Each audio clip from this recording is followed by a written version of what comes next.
മുത്തലാഖ് ഭരണഘടനാ വിരുദ്ധമാണ് എന്ന ഹൈക്കോടതി വിധി സ്വാഗതാർഹമാണെന്ന് പ്രശസ്ത എഴുത്തുകാരി Taslima Nasreen.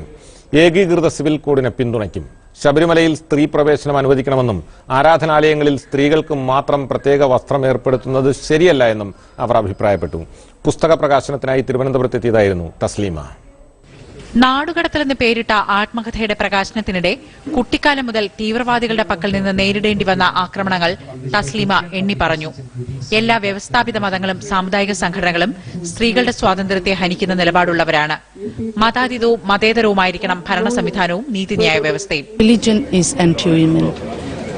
And religious laws are anti-women. We don't need any laws, any personal laws based on any religion. We need uniform civil code based on equality and justice.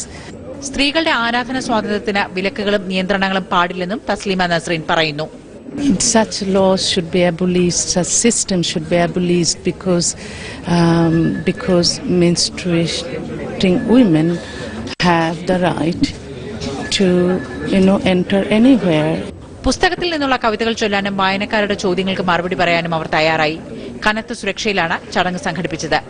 IS ഉൾപ്പെടെയുള്ള തീവ്രവാദി സംഘടനകളുടെ ഭീഷണി നേരിടുന്ന എഴുത്തുകാരിയാണ് തസ്ലീമ. മനോരമ ന്യൂസ്, തിരുവനന്തപുരം.